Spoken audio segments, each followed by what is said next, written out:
ಗುಜರಾತ್ನ ಜಾಮ್ನಗರದಲ್ಲಿ ಇರುವಂತಹ ಜಗತ್ತಿನ ಅತಿ ದೊಡ್ಡ ಪ್ರಾಣಿ ರಕ್ಷಣಾ ಪುನರ್ವಸತಿ ಮತ್ತು ಸಂರಕ್ಷಣಾ ತಾಣ ವಂತಾರಾಗೆ ಕ್ಲೀನ್ ಚಿಟ್ ಸಿಕ್ಕಿದೆ. ಆನೆಗಳ ವಿಷಯದಲ್ಲಿ ವಂತಾರಾ ಕಾನೂನು ಉಲ್ಲಂಘನೆ ಮಾಡಿದೆ ಅನ್ನೋ ಆರೋಪ ಕೇಳಿಬಂದಿತ್ತು. ನಿಯಮ ಮೀರಿ ದೇಶ ವಿದೇಶಗಳಿಂದ ಪ್ರಾಣಿಗಳನ್ನು ಸ್ವಾಧೀನಪಡಿಸಿಕೊಳ್ಳಲಾಗಿದೆ ಅಂತ ಹೇಳಿ ಸುಪ್ರೀಂ ಕೋರ್ಟ್ಗೆ ಅರ್ಜಿಯೊಂದು ಸಲ್ಲಿಕೆಯಾಗಿತ್ತು. ಆಗಸ್ಟ್ 25ನೇ ತಾರೀಕು ನಿವೃತ್ತ ನ್ಯಾಯಾಧೀಶರ ನೇತೃತ್ವದಲ್ಲಿ ಸುಪ್ರೀಂ ಕೋರ್ಟ್ ಎಸ್ಐಟಿಯನ್ನ ರಚನೆ ಮಾಡಿತ್ತು. ಇದೀಗ ವರದಿ ಸಲ್ಲಿಕೆಯಾಗಿದ್ದು ವಂತಾರಾಗೆ ಸುಪ್ರೀಂ ಕೋರ್ಟ್ ಕ್ಲೀನ್ ಚಿಟ್ ಅನ್ನ ಕೊಟ್ಟಿದೆ.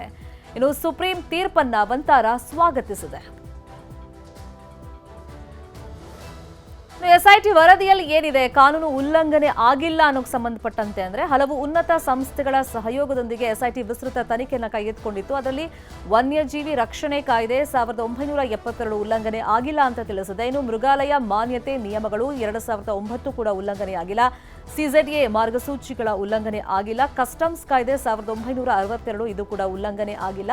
ಇನ್ನು ವಿದೇಶಿ ವ್ಯಾಪಾರ ನಿಯಂತ್ರಣ ಮತ್ತು ಅಭಿವೃದ್ಧಿ ಕಾಯ್ದೆ 1992 ಇದು ಕೂಡ ಉಲ್ಲಂಘನೆ ಆಗಿಲ್ಲ ಅಂತ ವರದಿಯಲ್ಲಿದೆ. ಪ್ರಮುಖವಾಗಿ ವಿದೇಶಿ ವಿನಿಮಯ ನಿರ್ವಹಣಾ ಕಾಯ್ದೆ ಉಲ್ಲಂಘನೆ ಆಗಿದ್ದು ಅಂತ ಏನು ಆರೋಪಗಳು ಕೇಳಿಬಂದಿತ್ತು, ಅದು ಕೂಡ ಉಲ್ಲಂಘನೆ ಆಗಿಲ್ಲ ಅಂತ ಸ್ಪಷ್ಟವಾಗಿ ತಿಳಿಸಲಾಗಿದೆ. ಇನ್ನು ಕಪ್ಪು ಹಣ ತಡೆ ಕಾಯ್ದೆ 2002 ಕೂಡ ಉಲ್ಲಂಘನೆ ಆಗಿಲ್ಲ. ಭಾರತೀಯ ನ್ಯಾಯ ಸಂಹಿತೆ 2023 ಕೂಡ ಉಲ್ಲಂಘನೆಯಾಗಿಲ್ಲ. ಅಂತಾರಾಷ್ಟ್ರೀಯ ವನ್ಯಜೀವಿ ಮತ್ತು ಸಸ್ಯವರ್ಗದ ಅಪಾಯಕಾರಿ ಜಾತಿಗಳ ವ್ಯಾಪಾರದ ಸಮಾವೇಶ ಕೂಡ ಉಲ್ಲಂಘನೆ ಆಗಿಲ್ಲ ಅಂತ ವರದಿಯಲ್ಲಿದೆ. ಇನ್ನು ಎಸ್ಐಟಿ ತನಿಖೆಯನ್ನ ಸುಪ್ರೀಂ ಕೋರ್ಟ್ ಒಪ್ಪಿಕೊಂಡಿದೆ. ಸುಪ್ರೀಂ ಕೋರ್ಟ್ಗೆ ಎಸ್ಐಟಿ ವರದಿಯನ್ನ ಸಲ್ಲಿಕೆ ಮಾಡಿದೆ. ವರದಿಯಲ್ಲಿನ ತೀರ್ಪು ಒಪ್ಪಿಕೊಳ್ಳೋದಕ್ಕೆ ಸಂಕೋಚ ಇಲ್ಲ ಅಂತ ಕೋರ್ಟ್ ಹೇಳಿದೆ. ಕಾನೂನು ಉಲ್ಲಂಘನೆ ಆಗಿಲ್ಲ ಅಂತೇಳಿ ಎಸ್ಐಟಿ ವರದಿಯನ್ನ ಕೊಟ್ಟಿದೆ. ಅದನ್ನ ಸುಪ್ರೀಂ ಕೋರ್ಟ್ ಒಪ್ಪಿಕೊಂಡಿದೆ. ವಂತಾರಾ ವಿರುದ್ಧದ ದೂರುಗಳನ್ನ ರದ್ದುಪಡಿಸಲಾಗಿದೆ ಅಂತ ಕೋರ್ಟ್ ಹೇಳಿದೆ. ವಿಶೇಷವಾಗಿ ಶೆಡ್ಯೂಲ್ ಎ ಅಲ್ಲಿನ ದೂರನ್ನ ಅಮಾನ್ಯ ಮಾಡಿದೆ. ಇನ್ನು ಆಮದು ಹಾಗೇನೆ ಸ್ವಾಧೀನ ಸಂಪೂರ್ಣ ದಾಖಲಾತಿಗಳು ಏನ್ ಹೇಳುತ್ತೆ, ಆಮದು ಮತ್ತು ಸ್ವಾಧೀನಗಳು ಸಂಪೂರ್ಣವಾಗಿ ದಾಖಲಾತಿ ಆಗಿವೆ, ಎಲ್ಲೂ ಅಕ್ರಮ ಆಗಿಲ್ಲ. ಪ್ರಾಣಿಗಳ ಆಮದು ಮಾನ್ಯವಾದ ಅನುಮತಿ ನಂತರವೇ ಮಾಡಲಾಗಿದೆ. ಪ್ರಾಣಿಗಳ ಆಮದು ಸಂಪೂರ್ಣವಾಗಿ ದಾಖಲಾತಿ ಆಗಿದೆ. ಮಾನ್ಯವಾದ ಅನುಮತಿಗಳ ದಾಖಲಾತಿ ಇದೆ. ಆ ಅನುಮತಿಗಳ ಮಾನ್ಯತೆಗೆ ಯಾವುದೇ ಆಕ್ಷೇಪಣೆ ಇಲ್ಲ.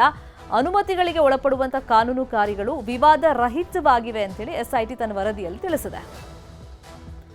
ಮತ್ತೆ ಇಲ್ಲಿ ಅಕ್ರಮ ನಡೀತಿದೆ ಅಂತ ಹೇಳಿ ಪದೇ ಪದೇ ದೂರುಗಳು ಬರ್ತಾ ಇತ್ತಲ್ಲ, ಅದ್ರ ಬಗ್ಗೆನೂ ಕೋರ್ಟ್ ಸ್ಪಷ್ಟವಾಗಿ ಹೇಳಿದೆ. ಪದೇ ಪದೇ ದೂರುಗಳನ್ನ ಸ್ವೀಕಾರ ಮಾಡಕ್ಕಾಗಲ್ಲ.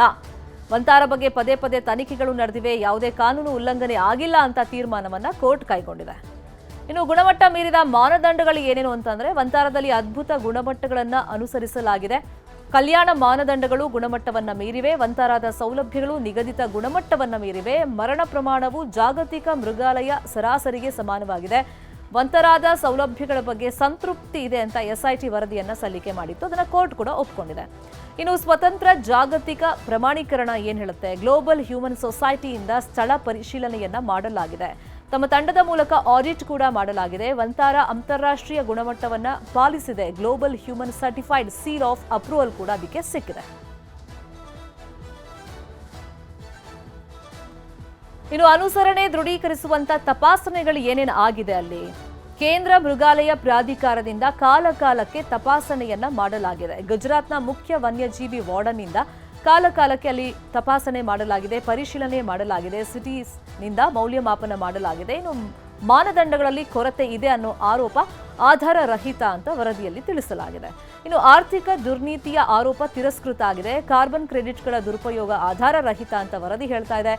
ನೀರಿನ ಸಂಪನ್ಮೂಲಗಳ ದುರುಪಯೋಗ ಕೂಡ ಆಧಾರ ರಹಿತವಾಗಿದೆ. ಆರ್ಥಿಕ ದುರ್ನೀತಿಯ ಆರೋಪಗಳು ಆಧಾರ ರಹಿತವಾಗಿದೆ. ಜಾರಿ ನಿರ್ದೇಶನಾಲಯದ ಅಭಿಪ್ರಾಯವನ್ನೂ ಕೂಡ ಎಸ್ಐಟಿಯಲ್ಲಿ ಸಂಗ್ರಹ ಮಾಡಿದೆ. ಇನ್ನು ಕಪ್ಪು ಹಣ ತಡೆ ಕಾಯ್ದೆ 2002ರ ನಿಬಂಧನೆ ಉಲ್ಲಂಘನೆ ಆಗಿಲ್ಲ ಅಂತ ವರದಿಯಲ್ಲಿ ತಿಳಿಸ್ತಾ ಕಾನೂನುಬದ್ಧ ಸಂಸ್ಥೆಗಳ ವಿರುದ್ಧದ ಆರೋಪಗಳಿಗೆ ಖಂಡನೆಯನ್ನ ವ್ಯಕ್ತಪಡಿಸಿದೆ. ಕೋರ್ಟ್ನಿಂದ ನೇಮಕಗೊಂಡ ಎಸ್ಐಟಿ ವಿರುದ್ಧದ ಆರೋಪಗಳಿಗೆ ಖಂಡನೆ ವ್ಯಕ್ತಪಡಿಸ್ತಾ ನ್ಯಾಯಾಲಯಗಳ ಮೇಲಿನ ಆಕ್ಷೇಪಗಳಿಗೆ ಖಂಡನೆಯನ್ನ ವ್ಯಕ್ತಪಡಿಸಲಾಗಿದೆ. ಇನ್ನು ಪುನರಾವರ್ತಿತ ಅರ್ಜಿಗಳ ಬಗ್ಗೆನೂ ಕೂಡ ಸ್ಪಷ್ಟವಾಗಿ ಕೋರ್ಟ್ ನಿಷೇಧವನ್ನ ಹೇರ್ಬಿಟ್ಟಿದೆ. ಇದೇ ಆರೋಪಗಳ ಮೇಲೆ ಮತ್ತೆ ಮತ್ತೆ ದೂರು ಸ್ವೀಕಾರ ಮಾಡಂಗಿಲ್ಲ. ಯಾವುದೇ ಕೋರ್ಟ್ನಲ್ಲೂ ಕೂಡ ದೂರನ್ನ ಸ್ವೀಕಾರ ಮಾಡಂಗಿಲ್ಲ. ಯಾವುದೇ ಕಾನೂನುಬದ್ಧ ಸಂಸ್ಥೆ ದೂರು ಸ್ವೀಕರಿಸಬೇಕಾಗಿಲ್ಲ ಅಂತ ಸ್ಪಷ್ಟವಾಗಿ ಕೋರ್ಟ್ ಹೇಳಿದೆ. ಇನ್ನು ಎಸ್ಐಟಿ ಒಂದಿಷ್ಟು ಶಿಫಾರಸುಗಳನ್ನ ಮಾಡಿತ್ತಲ್ಲ, ಅದನ್ನು ಕೂಡ ಜಾರಿಗೆ ತರಲಾಗ್ತಿದೆ. ವಂತಾರಾ ಮತ್ತು ಸಂಬಂಧಿತ ಅಧಿಕಾರಿಗಳಿಗೆ ಸೂಚನೆಯನ್ನ ನೀಡಲಾಗಿದೆ. ಎಸ್ಐಟಿಯಿಂದ ಸೂಚಿಸಲಾದ ಕ್ರಮಗಳನ್ನು ಪರಿಗಣಿಸಬೇಕಾಗುತ್ತೆ. ಕ್ರಮಗಳನ್ನು ಜಾರಿಗೊಳಿಸಲು ನಿರ್ದೇಶಿಸಲಾಗಿದೆ ಅಂತ ಕೋರ್ಟ್ ಸ್ಪಷ್ಟವಾಗಿ ಹೇಳಿದೆ. ಇನ್ನು ತಪ್ಪು ಮಾಹಿತಿ ವಿರುದ್ಧ ಕ್ರಮವನ್ನು ಕೈಗೊಳ್ಳಬಹುದಾಗುತ್ತೆ. ವಂತಾರಾ ತಪ್ಪು ಮಾಹಿತಿ ವಿರುದ್ಧ ಕಾನೂನು ಕ್ರಮ ಕೈಗೊಳ್ಳೋದಕ್ಕೆ ಸ್ವತಂತ್ರ ಆಕ್ಷೇಪಾರ್ಹ ಪ್ರಕಟಣೆಯನ್ನು ಅಳಿಸಲು ಸೂಚಿಸಬಹುದು. ತಪ್ಪು ಮಾಹಿತಿಗೆ ಜವಾಬ್ದಾರರಾದವರ ವಿರುದ್ಧ ಕ್ರಮವನ್ನು ಕೈಗೊಳ್ಳಬಹುದು. ಇನ್ನು ಅಪಮಾನಕ್ಕಾಗಿ ಕಾನೂನು ಕ್ರಮಕ್ಕೂ ಕೂಡ ಮುಂದಾಗಬಹುದು. ಖಾಸಗಿ ದೂರುಗಳಿಗೆ ಕಾನೂನಿನ ಪ್ರಕಾರ ಪರಿಹಾರವನ್ನು ಕೂಡ ಕಂಡುಕೊಳ್ಳಬಹುದು ಅಂತ ಕೋರ್ಟ್ ಸ್ಪಷ್ಟವಾಗಿ ಹೇಳಿದೆ.